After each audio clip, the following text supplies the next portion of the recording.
In the volatile landscape of the Middle East, a long-running shadow war between the United States and Iran, fought largely through proxy forces, has reached a critical juncture. A recent surge in drone and rocket attacks by Iranian-backed militias against U.S. bases has been met with conventional retaliatory airstrikes. This dangerous cycle of tit-for-tat escalation has created a tense stalemate, where each proportional response only serves to perpetuate a controlled but continuous conflict.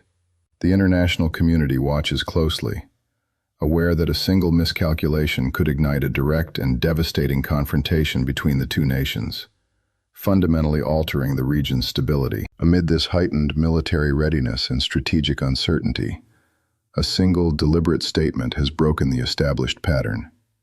The United States Secretary of Defense, in a formal public announcement, issued a direct warning to adversaries, declaring a readiness to introduce new, unspecified military capabilities into the theater of operations. The core of this message was distilled into two words: just wait.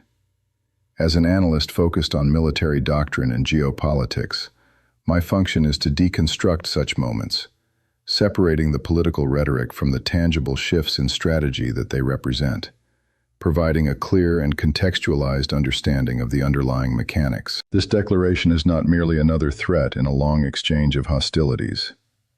It represents a significant rupture in American military doctrine. The established cycle of predictable, proportional responses has proven insufficient to deter aggression. The introduction of an unknown technological variable is designed to shatter this stalemate. The central problem this action addresses is how to break the cycle of escalation without triggering an all-out war. The statement signals a calculated pivot from a reactive posture of retaliation to a proactive strategy of deterrence, one based on convincing an adversary that the cost of future actions will be unacceptably high. To fully comprehend the gravity of this strategic shift, we must first examine the legal and political framework that grants a Secretary of Defense the authority to make such a declaration. Following that, we will dissect the intricate institutional machinery, the Pentagon, its combatant commands, and the intelligence community, that translates this high-level warning into a potential battlefield reality. Finally, we will analyze the concrete, real-world implications of this new posture, assessing its impact on the strategic calculations of Iran and its proxies, as well as the geopolitical ripple effects across the entire Middle East. This analysis will demonstrate that the Secretary's warning is the public culmination of a deep, internal, deliberative process. It is the carefully chosen instrument to execute a calculated doctrinal pivot away from symmetric tit-for-tat engagement toward a strategy of proactive, asymmetric deterrence. The core thesis is that the United States is deliberately leveraging its key advantage, technological overmatch, to reset the rules of engagement and regain the strategic initiative. We are witnessing not just a threat, but the execution of a new chapter in modern warfare, where deterrence is achieved through the promise of overwhelming technological superiority. The unfolding of these events is complex and demands a rigorous, fact-based examination. This analysis is designed to provide a systemic understanding of why this statement was made, how the decision was reached, and what it truly signifies on the grand geopolitical chessboard. If you find this type of in-depth analysis essential for navigating the complexities of international security, consider subscribing to the channel, liking this video, and sharing your informed perspective in the comments below. Now we begin by exploring the foundational authorities that underpin such a momentous declaration of military intent. To understand the gravity of the Secretary of Defense's warning, we must first deconstruct the formal architecture of power that enables it. Such a statement is not an impromptu threat, but the public expression of a decision rooted in a complex framework of legal authority and established political processes. This framework ensures that actions of this magnitude are the result of deliberate consideration, not impulse. The authority flows directly from the highest levels of the United States government, beginning with its foundational document, the Constitution, which carefully delineates the powers of war and national defense between the executive and legislative branches. The primary legal basis for military action originates with the President's role as Commander-in-Chief, as established in Article 2 of the Constitution. This grants the President supreme operational command over the nation's armed forces. The Secretary of Defense, as a cabinet appointee, acts as the President's principal defense policy advisor and is responsible for executing the Commander-in-Chief's orders through the Department of Defense. Therefore, when the Secretary speaks on matters of military intent, he does so with the full weight of the executive branch's constitutional authority, signaling a directive that has been sanctioned at the very top of the chain of command. However, the President's authority is not absolute. Congress holds the constitutional power to declare war and to raise and support armies. To bridge this divide in a world of rapid evolving threats, Congress has periodically passed specific legislation known as Authorizations for Use of Military Force, or AUMFs. These acts grant the President the legal authority to use the armed forces against specific entities or in certain regions without a formal declaration of war. Often cited in the context of counterterrorism and self-defense operations, these AUMFs provide the enduring legal justification for ongoing U.S. military presence and action in the Middle East. The Secretary's warning, therefore, operates within the legal confines of these existing AUMFs. It is not an initiation of a new war, but a strategic adjustment within an ongoing, authorized conflict. The introduction of new capabilities is framed as a necessary measure for force protection and self-defense, actions explicitly permitted under these authorizations.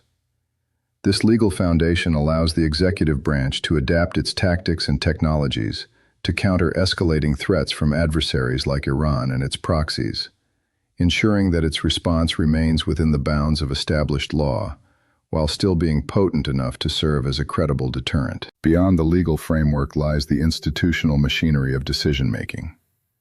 The decision to shift from proportional retaliation to technological deterrence is forged within the National Security Council, or NSC. The NSC is the President's principal forum for considering national security and foreign policy matters with senior advisors and cabinet officials. It is here that diplomatic, military, and intelligence inputs are synthesized to form a coherent national strategy. The Council's purpose is to ensure that any major policy decision, such as the one announced by the Secretary, is thoroughly vetted and aligns with broader U.S. strategic objectives. The NSC's deliberations are fueled by a constant stream of information from the U.S. intelligence community. Agencies such as the Central Intelligence Agency, CIA, and the Defense Intelligence Agency, DIA, provide detailed assessments of adversary capabilities, intentions, and threat levels. Concurrently, the Department of Defense and the Joint Chiefs of Staff present a range of military options, analyzing their feasibility, risks, and potential consequences. This flow of intelligence and military analysis is crucial, as it allows the NSC to determine whether existing strategies, like conventional airstrikes, are succeeding or failing to achieve their desired deterrent effect. The public statement about new weapons is the final, meticulously crafted output of this intensive, internal, deliberative process. Inside the NSC, policymakers weighed the intelligence that current retaliatory strikes were insufficient and concluded that a strategic pivot was necessary. The decision to communicate this pivot through an ambiguous but firm warning was a calculated choice. It was designed to maximize psychological impact on the adversary while minimizing the risk of uncontrolled escalation that a more specific threat might provoke.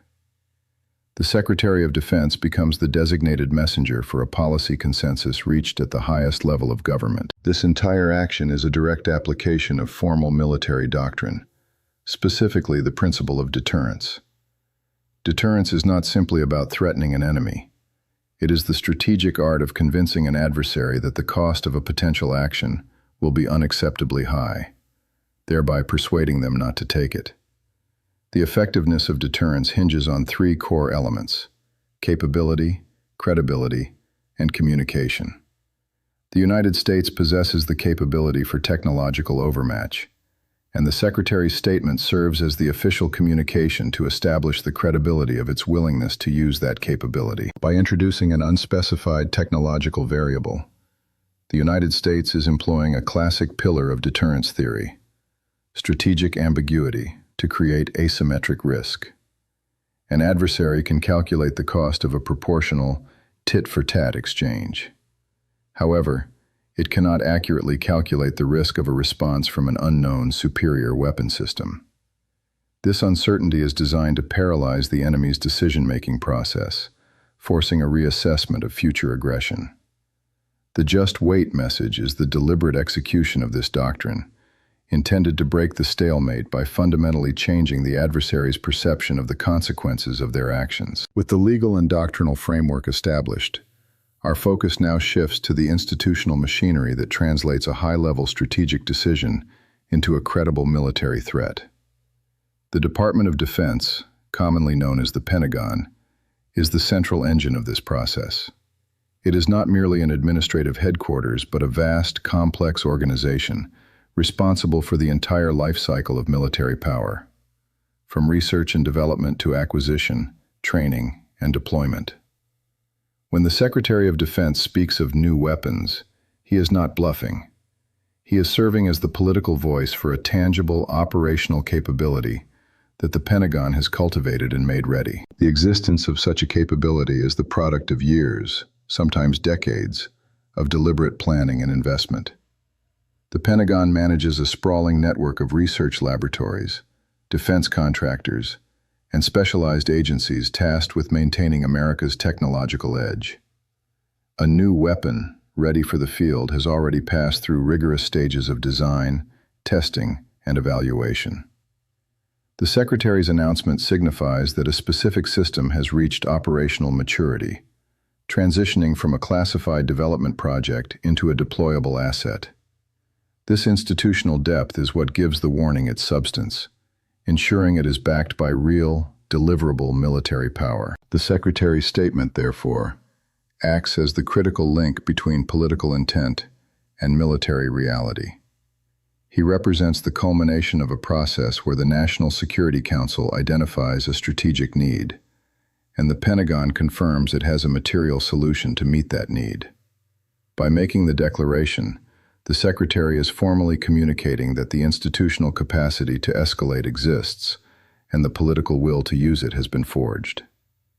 This transforms the message from a simple threat into a formal act of strategic communication, underwritten by the full weight of the American military, industrial, and technological apparatus, making it inherently credible to adversaries. The direct recipient and executor of this new capability within the theater of operations is the U.S. Central Command, or CENTCOM. As one of the nation's unified combatant commands, CENTCOM has a specific geographic area of responsibility that encompasses the Middle East. Its commander is responsible for all U.S. military operations in the region, integrating Army, Navy, Air Force, Marine Corps, and Special Operations Forces under a single, unified command structure. When Washington decides to introduce a new weapon system, it is CENTCOM that is tasked with its reception, integration, and ultimate employment on the battlefield. This responsibility involves immense logistical and operational planning.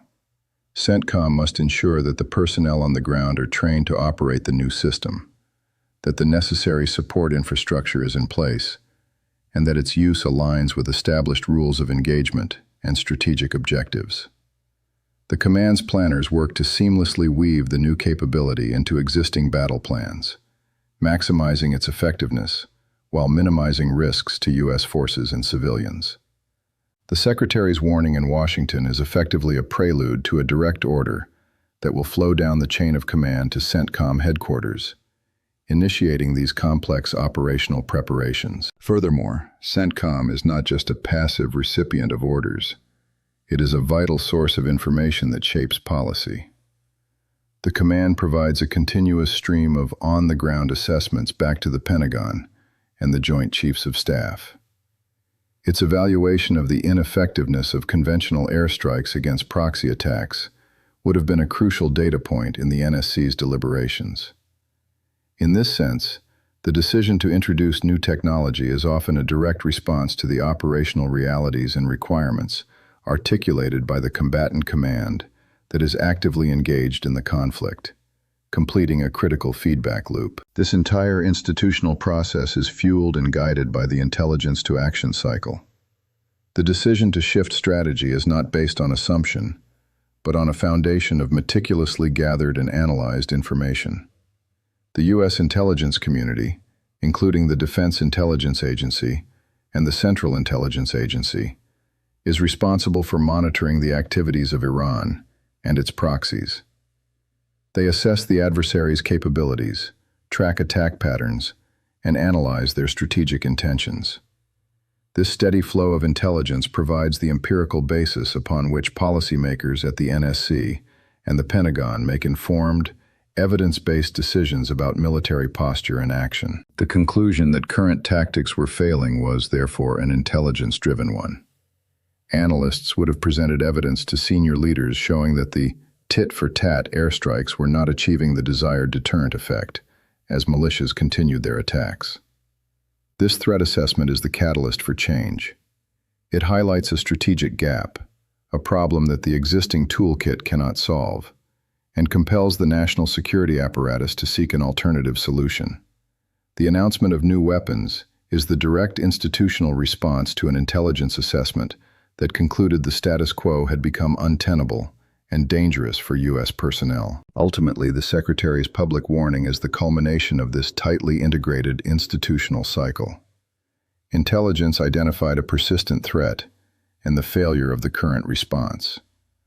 The Pentagon, through its long-term development programs, had a technologically superior solution available. CENTCOM, the command on the front lines, confirmed the operational need for a new approach. The National Security Council synthesized this information and authorized a doctrinal pivot. The statement itself is the final deliberate action in this chain, transforming classified assessments and internal deliberations into a clear and potent signal designed to alter adversary behavior and restore deterrence. With the legal and doctrinal foundations established and the institutional mechanics laid bare, we arrive at the most critical question. What are the concrete, real-world consequences of this strategic pivot? The Secretary of Defense's warning was not delivered into a vacuum. It was a deliberate action designed to produce specific, tangible effects on the ground and in the strategic calculations of both adversaries and allies. The immediate impact is a fundamental alteration of the risk calculus for Iran and its proxy forces. The predictable cycle of proportional retaliation has been broken, replaced by a new and deeply unsettling uncertainty. For Iran, the equation of conflict has been irrevocably changed. Previously, planning an attack on U.S. interests involved a known set of variables. The likely American response would be a conventional airstrike against a specific militia asset. This allowed for a manageable cost-benefit analysis. Now, any planned aggression must account for an unknown factor, a response from a weapon system whose capabilities, destructive power, and operational range are entirely speculative. This asymmetric threat is designed to induce strategic paralysis, forcing adversaries to question whether any potential gain is worth an unknown and potentially catastrophic cost, thereby achieving deterrence. This forced reassessment could manifest in several ways. The most immediate outcome may be a tactical pause, as Iranian-backed militias halt operations to gather intelligence and attempt to identify the nature of this new threat. This disruption to their operational tempo serves a key U.S. objective in itself. Alternatively, it could trigger a desperate scramble for countermeasures, diverting enemy resources and attention toward defending against a threat they cannot yet define. In either scenario, the United States regains the strategic initiative, moving from a reactive posture to one that proactively shapes the adversary's behavior through calculated ambiguity. On the battlefield itself, the impact is immediate, even before any new capability is deployed.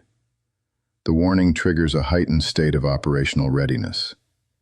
U.S. forces in the region will immediately implement new force protection protocols, adapting their defensive postures in anticipation of both potential enemy reactions and the integration of the new systems.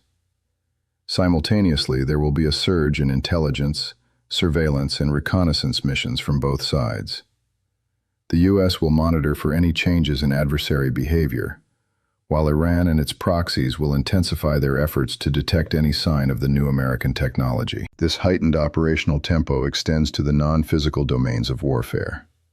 The announcement signals a likely escalation in electronic warfare, as both sides compete for control of the electromagnetic spectrum.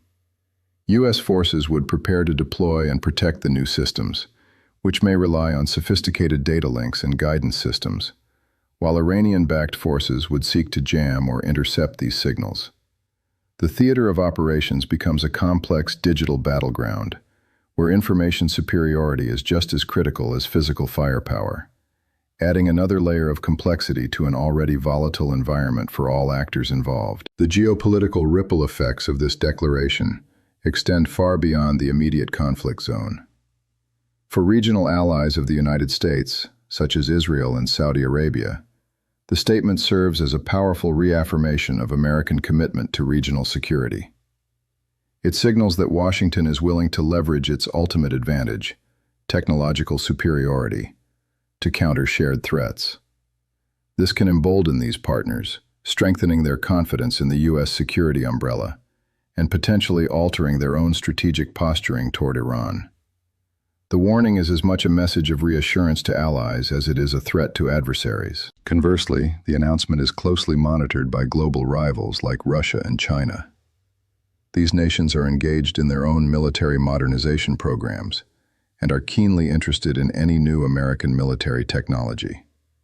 The deployment of a novel weapon system in a live conflict provides an invaluable opportunity for them to gather intelligence on U.S. capabilities, tactics, and operational doctrines. The event, therefore, transcends its regional context, becoming a data point in the broader great power competition, where maintaining a technological edge is a cornerstone of national power and global influence. In synthesis, the Secretary of Defense's "Just Wait" declaration is the public culmination of a deep, systemic process. It began with a legal framework granting the authority for military action, was driven by an institutional machine that translates policy into capability and results in tangible, real-world consequences. We have witnessed a calculated pivot from a failing strategy of symmetric retaliation to a proactive doctrine of asymmetric deterrence. The core thesis stands confirmed. This was not a simple threat, but the execution of a formal doctrinal shift designed to reset the rules of engagement through technological overmatch. Ultimately, this event underscores a crucial reality of 21st century statecraft. The threshold for conflict and the nature of deterrence are continuously evolving, shaped by technological advancement and strategic innovation. The deliberate use of the threat of technological escalation may set a new precedent in how nations manage conflict in the gray zone, just below all-out war. A single, carefully worded statement, backed by the full weight of a nation's institutional power, can fundamentally alter a strategic landscape, demonstrating that in modern geopolitics, the promise of future capability can be as powerful as its present application.